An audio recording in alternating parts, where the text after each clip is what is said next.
way. I love that. Yeah. I see what you're saying when you say it's complete opposite. Yeah, man. So when it comes to those school age situations, man, it was about the color. Now I'll give you a step further. College was a little bit different. College, wasn't about the color of skin, dark skin or whatever tone. It was more about popularity, what you were into, things of that nature. Were you visible by many?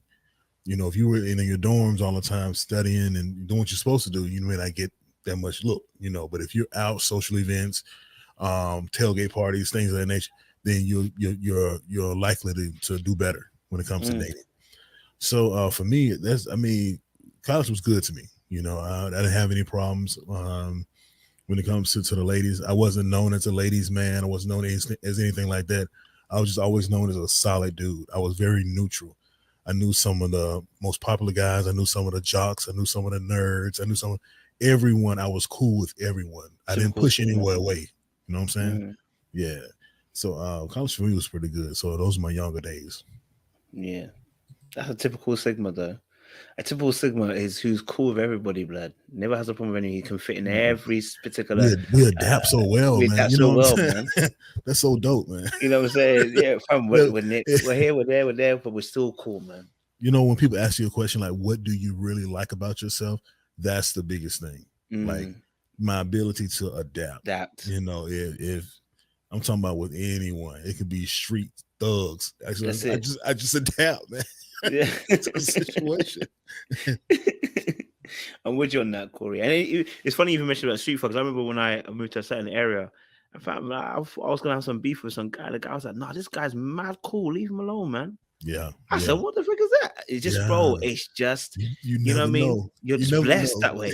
You never know where it's going to come from, too, because you never know what environment you're going to be in. Like if you're in a street situation, the guys that you're cool with, that are street, is going to come and bail you out. If the person you're into it with, if they don't know you, that person just pops up at the perfect time.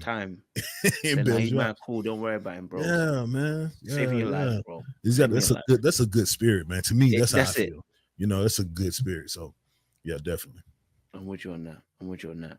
I mean, if just listen to you guys well, and I'm hearing what you're saying, and I love it, man. And I think in my formative years, I like true confidence, man. If I'm honest with you, like, you know what I'm saying? Like, I was a funny guy. I was a funny guy, that was creative, that would sing, dance, but I lacked confidence. And when I look at the situations when I was talking to girls, they must see right through me, man. I was a paper bag. You understand? Because like I can have a conversation, but you can if I'm looking at me in my young years, you can see right through me. You know what I'm saying? Like that you are gonna be flimsy.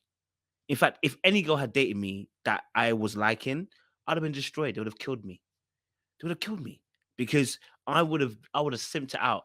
I would have simped it out, bro. At that young age, I would have simped it out. So I'm actually glad I never got any play, because the mindset that I had at that time would have been almost to worship some of these girls. Do you know what I'm saying? Rather than actually think myself as an equal partner, because I didn't see my value. Do you know what I'm saying? I didn't see the value and where it was coming from, and I didn't value myself. I didn't put myself on the same level as some of these girls. You know what I'm saying? I put these girls well ahead. You know what I'm saying? Like I'd be even happy just to breathe the air. That's mad. That's mad. Listen, any guy out there, if you're thinking that it's even blessed just to breathe the air the girls breathe in, you've lost it. I need you to come back to reality. Okay? All right? You don't need to be worshiping these women and these girls. The moment you worship these people, you're asking to be sacrificed, because people who worship sacrifice. You make a good point there, Coach. Back then, when it comes to value, we allowed our peers to determine our value. We allowed our peers to tell us who was popular, who was the go-to guy, who was the cool guy. But in those years, we weren't really looking at that for ourselves. We weren't really thinking on that level of, hey, I know I can do X, Y, and Z, or I know I can be the best that I can be in this. But someone tells you that you're going to fail. Oh man, you trying out for football? Oh man, you ain't gonna make the team, man. You flimsy. You're not gonna make it. You start to get that in your mind. Well, maybe I am. instead of bearing that confidence of knowing that you can do whatever it is. And it's a little bit of confidence, but it's overall value and understanding the definition of value and how it pertains to you and your life and how it pertains to your growth. So a lot of that was missing back in those days because we didn't understand what value was. So today you're able to go back and look at it and see it, but back then not so much.